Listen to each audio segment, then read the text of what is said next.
Hello friends, आप सभी का स्वागत है आपके अपने YouTube channel GK the knowledge में। इसमें हम आज बात करेंगे हमारे एशियाई देशों के बारे में। एशियाई देशों के बारे में बात करेंगे जिसमें जो भारत के जो पड़ोसी देश हैं उनके जो भारत के पड़ोसी देश हैं उनके बारे में हम आज बात करेंगे। तो सबसे पहले जो हमारा करीबी देश है तो वो कौन सा है? जी हाँ, बिल्कुल सही, पाकिस्तान।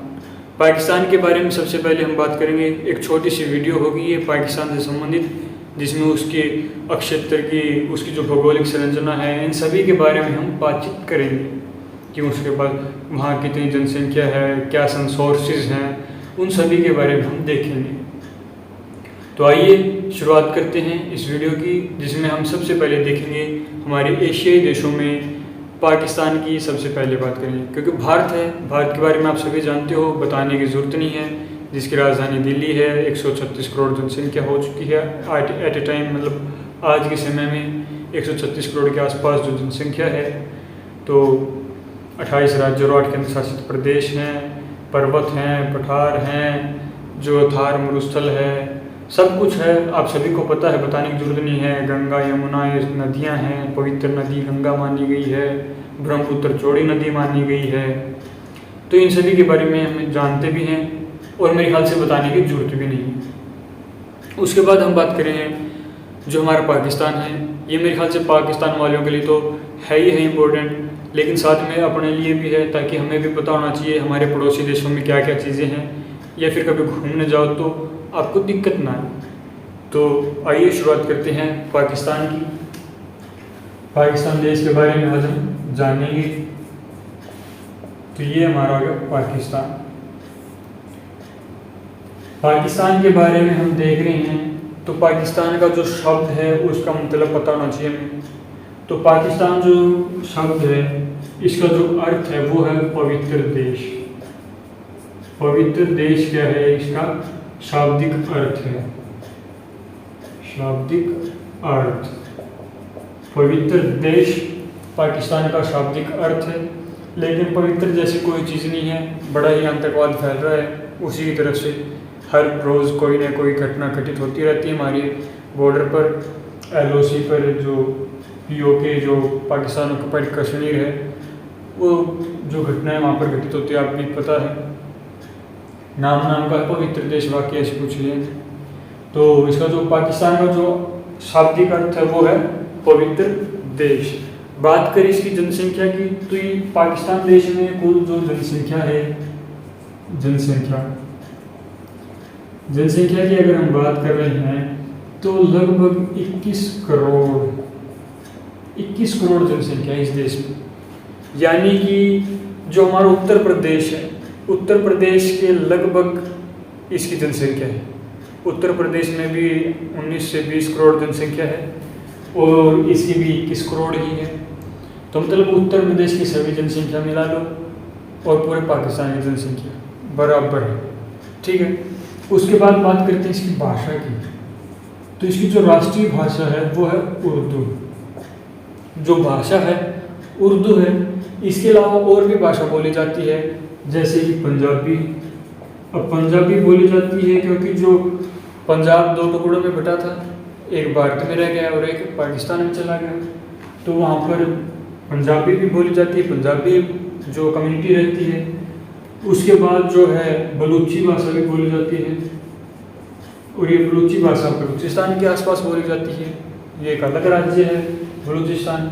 इसके अलावा जो सिंधी भाषा भी बोली जाती है। ये कुछ भाषाएं हैं जो बोली जाती है पाकिस्तान में। तो वहाँ की जो राष्ट्रीय भाषा वो उर्दू है, और उसकी जो अन्य भाषाएं हैं पंजाबी, बलूची, सिंधी, ये अन्य भाषाएं हैं जो पाकिस्तान में बोली जाती हैं। पाकिस्तान गढ़ भी है, आपको पता होगा, गढ़ है, केंद्र है, केंद्र। और केंद्र किस चीज़ का है? हड़प्पा सभ्यता और मोहनजोदड़ो। हड़प्पा और मोहनजोदड़ो का केंद्र है, क्योंकि बहुत ही प्राचीन सभ्यता है हड़प्पा व Mohenjodaro.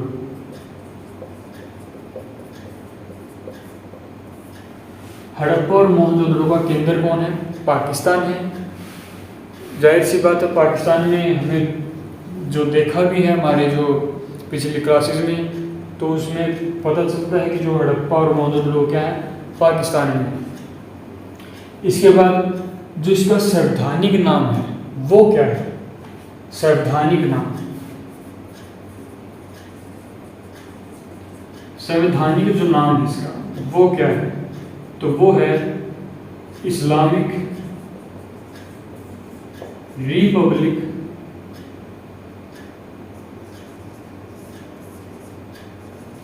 Islamic Republic of Pakistan. Islamic Republic of Pakistan जो इसका संवैधानिक नाम है, संवैधानिक रूप से इसका जो नाम माना गया है। ये क्यों है, क्योंकि जो पाकिस्तान है वो एक इस्लामिक कंट्री है, इस्लामिक देश है पाकिस्तान, इसलिए ये इस्लामिक रिपब्लिक ऑफ पाकिस्तान इसका जो संवैधानिक नाम है। जो इसकी बात करें इसकी लोकेशन की, ये कहाँ स्थित है, तो आपको पता ही है कि ये भारत का क्या है, पड़ोसी देश है, भारत का पश्चिमी पड़ोसी देश है।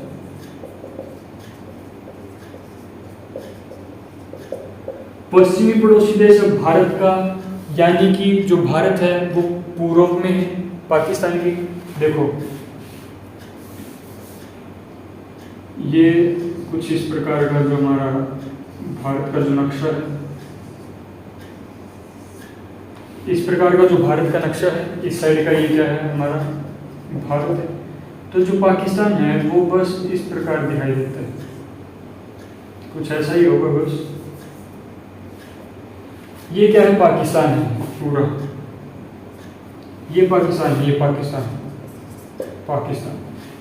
तो जो भारत के पश्चिम में तो क्या है, पाकिस्तान है, और पाकिस्तान के पूर्व में क्या है, भारत है। तो हम इस प्रकार डिनोट करते हैं इसको, ये तो हो गया हमारा east west north south, east west north और साउथ। तो इसके ईस्ट में, यानी ईस्ट में कौन है, भारत है, नॉर्थ में कौन है, चीन है, वेस्ट में कौन है, ईरान है, और ईस्ट वेस्ट में कौन है, अफगान है, और जो साउथ है वो क्या है, अरब सागर। मतलब ये तीन ओर से धरती से यानी स्थल से घिरा हुआ है, और एक साइड से ये समुद्री सीमा यानी जल से घिरा हुआ है। तीन ओर से स्थल से और एक साइड से जल से ये घिरा हुआ है। यानी कि जो ईस्ट यानी पूर्व में भारत है, इसके पश्चिम में ईरान है, जो पश्चिम उत्तर में इसके अफगान है, उत्तर में चीन है, और दक्षिण में अरब सागर है, और बीच में कौन है, ये पाकिस्तान है। ठीक है, तो पाकिस्तान की स्थिति आपको पता चलेगी, उसके आसी पड़ोसी देशों के बारे में भी आपको पता चल गया कि कौन सा देश कहाँ पर है। तो इसके बाद हम बात करते हैं इसके जो सिंचाई क्षेत्र है, सिंचाई क्षेत्र की बात करें उससे पहले बात करते हैं नदियों की, कि पाकिस्तान के पास कौन कौन सी नदियां हैं। तो नदियों की बात करते हैं तो सबसे जो बड़ी नदी है जो प्रवाहित होती है वो है सिंधु नदी। पाकिस्तान के पास सिंधु नदी है, जो सिंधु नदी भारत से होकर पाकिस्तान में प्रवेश करती है। यानी जो सिंधु पूर्व में है, पूर्व से उत्तर से लेकर ये दक्षिण में बहती है, दक्षिण में बहती है कौन सी, सिंधु नदी। सिंधु पूर्व में है, पूर्व में यानी भारत में है, और यह पाकिस्तान में कहाँ बहती है, उत्तर से दक्षिण की ओर, उत्तर से दक्षिण की ओर प्रवाहित होती है, प्रवाहित होती है यानी बहती है उत्तर से दक्षिण की ओर। ये देखो उत्तर है, ये दक्षिण है, उत्तर से दक्षिण की ओर आ रही है। और इसके अंदर जो सारी नदियां मिलती है वो कौन सी है, चिनाब, रावी, सतलज। ये जो नदियां कौन सी है, पूर्व की नदियां हैं, पाकिस्तान के पूर्व से आ रही हैं। उसके बाद जो पश्चिम से जो आ रही है, यहाँ से जो आ रही है, वो कौन सी है? काबुल। काबुल नदी कहाँ से आ रही है? पश्चिम से। जो नदी है सिंधु पूर्व में है, जो पाकिस्तान के उत्तर से दक्षिण की ओर प्रवाहित होती है। फिर यहाँ से हमारी आती है रावी, चिनाब, सतलुज पूर्व से, और पश्चिम से आती है काबुल। और ये जो नदियाँ हैं, इन नदियों से जो पाकिस्तान में नहरों का अधिक निर्माण हुआ है, जिसके कारण पाकिस्तान को नहरों का शहर कहा जाता है। पाकिस्तान को क्या कहा जाता है? नहरों का शहर। क्यों कहा जाता है? क्योंकि जो नदियों से नहरों का निर्माण अधिक किया गया है पाकिस्तान में, इसीलिए पाकिस्तान को नहरों का शहर कहा जाता है। उसके बाद बात करते हैं सिंचाई की। हम बात कर रहे थे कि जो सिंधु क्षेत्र है, सिंधु नदी है, उस पर एक डैम बनाया गया है, यानी बांध बनाया गया है। और वो बांध का जो नाम है वो है तारबेला सिंचाई परियोजना। तारबेला सिंचाई परियोजना जो डैम बनाया गया है पाकिस्तान में, जो कि सबसे बड़ी सिंचाई परियोजना है। पाकिस्तान की सबसे बड़ी सिंचाई परियोजना है तारबेला सिंचाई परियोजना, जो सिंधु नदी पर बनाया गया है। सिंधु नदी पर, सिंधु नदी के ऊपर इसको बनाया गया है। पाकिस्तान की सबसे बड़ी सिंचाई परियोजना है, और इसी से पूरे पाकिस्तान को जो है पानी की आपूर्ति होती है। और जहाँ पर सिंधु नदी क्षेत्र है, वहाँ पर क्या है? जलोढ़ मिट्टी पाई जाती है। जलोढ़ मिट्टी, और जलोढ़ मिट्टी पाई जाती है तो क्या है? उपजाऊ धरती है, तो वहाँ पर गेहूं की, कपास की जो है खेती की जाती है। गेहूं और कपास, जो चना, जो बाजरा, जो खेती की जाती है, जैसी खेती भारत में होती है लगभग सेम है पाकिस्तान में भी होती है। और जो जलोढ़ मिट्टी है, इसमें क्या है कि जो कैल्शियम है, कैल्शियम की मात्रा जो है अधिक है, और हुमस है, हुमस की मात्रा कम है। जलोढ़ मिट्टी में कैल्शियम की मात्रा अधिक और हुमस की मात्रा कम है। ये था इसका सिंधु नदी के बारे में, पाकिस्तान के बारे में। उसके बाद आगे हम बात करेंगे जो इसके पर्वत श्रेणियों की, कि पर्वत श्रेणियाँ कितनी हैं, कौन सी हैं। तो पर्वत श्रेणियों की अगर हम बात करें तो इसमें आते हैं किरथर पर्वत, सुलेमान पर्वत, हिंदुकुश पर्वत। हिंदुकुश पर्वत आपने देखा होगा, जब मैंने जो है साहित्य पढ़ाया था, वैदिक साहित्य, उसमें बताया था जो आर्य आए थे वो हिंदुकुश पर्वत को पार करके खैबर दर्रे से होते हुए सप्त सिंधु प्रदेश में एंटर किया था। तो जो हिंदुकुश पर्वत है तो वो कहाँ पर है, ये आप सभी को पता होगा कि वो है पाकिस्तान में। तो पाकिस्तान में क्या है? हिंदुकुश पर्वत, सुलेमान और किरथर पर्वत। ये पर्वत श्रेणियां जो है पाकिस्तान में पाई जाती हैं। तो जो इन पर्वत श्रेणियों का जो निर्माण हुआ है वो उत्तर से दक्षिण की ओर हुआ है। जो ये पर्वत श्रेणी है किरथर, सुलेमान और हिंदुकुश, इन जो पर्वत श्रेणियों का निर्माण हुआ है वो कैसे हुआ है? दक्षिण से उत्तर की ओर क्रम वाइज हुआ है। तो कौन सी पर्वत श्रेणियां हैं? किरथर, सुलेमान और हिंदुकुश। हिंदुकुश क्या ही पर्वत श्रेणी, और इनका जो निर्माण हुआ है वो हुआ है दक्षिण से उत्तर की ओर, दक्षिण से उत्तर की ओर इनका जो है क्रमवाइज इनका निर्माण हुआ है।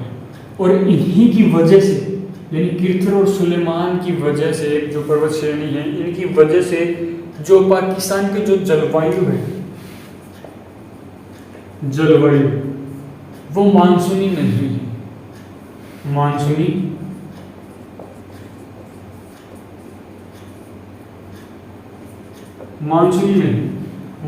नहीं है। क्यों नहीं है? क्योंकि जो किर्थर और सुलेमान जो पर्वत है वो बंगाल की खाड़ी से आने वाले जो मानसून पवने हैं उनको रोक देती है। मैंने आपको बताया कि दक्षिण में क्या है, अरब सागर है, अरब सागर, और अरब सागर में क्या है, पानी से भाप बनेगी, भाप बनकर जो है बादल बनेंगे, वर्षा होगी, यही प्रकार होता है। तो जो मानसूनी जो पवने ये जो आती है, मानसून आती है अरब सागर से, पाकिस्तान में जो मानसून आती है वो क्या है, सुलेमान और किर्थर जो पर्वत है वो रोक देते हैं, मानसून को आने नहीं देते, इसलिए जो वहाँ की जो जलवायु है मानसूनी नहीं है। हालांकि जो पाकिस्तान है कि जो जलवायु एक मानसूनी प्रदेश है लेकिन वहाँ पर मानसून नहीं है, ठीक है। और जो पाकिस्तान का एक शहर है जैकोबाबाद, ये सबसे गर्म प्रदेश माना गया है, सबसे गर्म, विश्व का सबसे गर्म प्रदेश में आता है जैकोबाबाद जो पाकिस्तान का है। और पाकिस्तान में उच्च कोटि की कपास उगाई जाती है और निम्न कोटि का कोयला पाया जाता है। उच्च कोटि की कपास कहाँ पर है? उच्च कोटि कपास पाकिस्तान में, निम्न कोटि कोयला कहाँ पर है? पाकिस्तान में। ये दोनों चीज़ कहाँ पर है? पाकिस्तान में। उच्च कोटि का कपास और निम्न कोटि का जो कोयला है वो पाकिस्तान में पाया जाता है। इसके बाद एक प्रदेश है फैसलाबाद। फैसलाबाद एक प्रदेश है जो कि पाकिस्तान का मैनचेस्टर है। पाकिस्तान का क्या है? मैनचेस्टर। पाकिस्तान का मैनचेस्टर फैसलाबाद को कहा जाता है। यहाँ पर उद्योग धंधे अधिक पाए जाते हैं। उद्योग हैं जैसे कि वस्त्र उद्योग, कागज़ उद्योग, सूती का उद्योग, जूट उद्योग, कपास उद्योग। तो जो फैसलाबाद है वहाँ पर ये उद्योग अधिक पाए जाते हैं, इसीलिए पाकिस्तान का मैनचेस्टर कहते हैं। अब एक और है घाटी पाई जाती है, स्वात की घाटी, जो उत्तर में यानी उत्तर पश्चिम में पाई जाती है। ये पश्चिम हो गया, ये उत्तर हो गया, तो यहाँ पर जो है क्या पाई जाती है? स्वात घाटी। और स्वात घाटी को पाकिस्तान का स्वर्ग कहा गया है। स्वात घाटी को क्या कहा गया है? पाकिस्तान का स्वर्ग। पाकिस्तान का स्वर्ग स्वात घाटी को कहा गया है। इसके बाद एक प्रदेश और आता है कराची का। कराची प्रदेश आता है। कराची जो है औद्योगिक दृष्टि से बहुत ही बड़ा क्षेत्र है। औद्योगिक दृष्टि से बहुत ही बड़ा नगर है, औद्योगिक और व्यापारिक दृष्टि से। कराची यानी औद्योगिक व व्यापारिक नगर कौन सा है? कराची। इसके बाद एक और है लाहौर, के बारे में आपने सुना होगा। लाहौर को जो है कॉलेजों का शहर कहा जाता है। कॉलेजों का शहर। यहाँ पर जो है कॉलेज विश्वविद्यालय अधिक हैं लाहौर में। और लाहौर में जो हमारे बड़े बुजुर्ग थे वो आज भी, आपको पता होगा, जब हमारा देश आज़ाद हुआ था 14-15 अगस्त 1947 को, जिसमें 15 अगस्त को भारत आज़ादी मनाता है और 14 अगस्त को पाकिस्तान अपना आज़ादी दिवस मनाता है। तो जब भारत पाकिस्तान आज़ाद हुआ था तो उस समय जो लाहौर में जो पढ़ने जाते थे लोग, बहुत सारे लोग पढ़ते थे आज़ादी होने से पहले, क्योंकि जो लाहौर में पंजाब यूनिवर्सिटी थी पहले, अब जो है पंजाब में बना दी गई, चंडीगढ़ में बना दी गई है एक पंजाब यूनिवर्सिटी, और अब यहाँ पर है एक अलग से यूनिवर्सिटी। तो यहाँ पर जो स्कूल कॉलेज जो थे बहुत ज़्यादा थे और अब भी बहुत ज़्यादा हैं, इसीलिए लाहौर को कहा जाता है कॉलेजों का शहर। कॉलेजों का शहर कहा जाता है लाहौर को।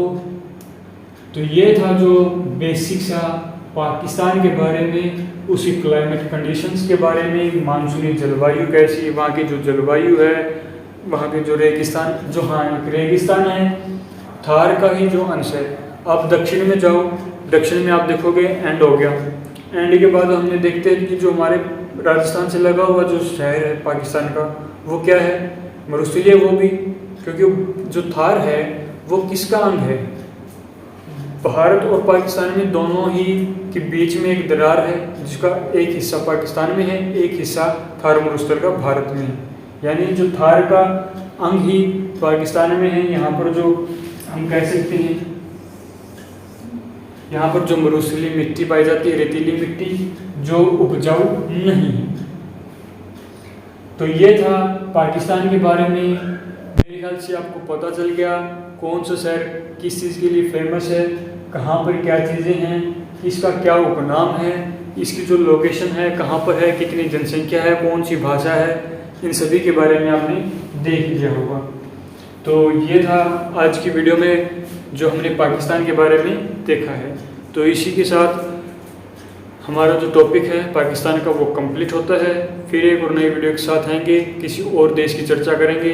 तो आज की वीडियो में इतना ही। धन्यवाद। जय हिंद।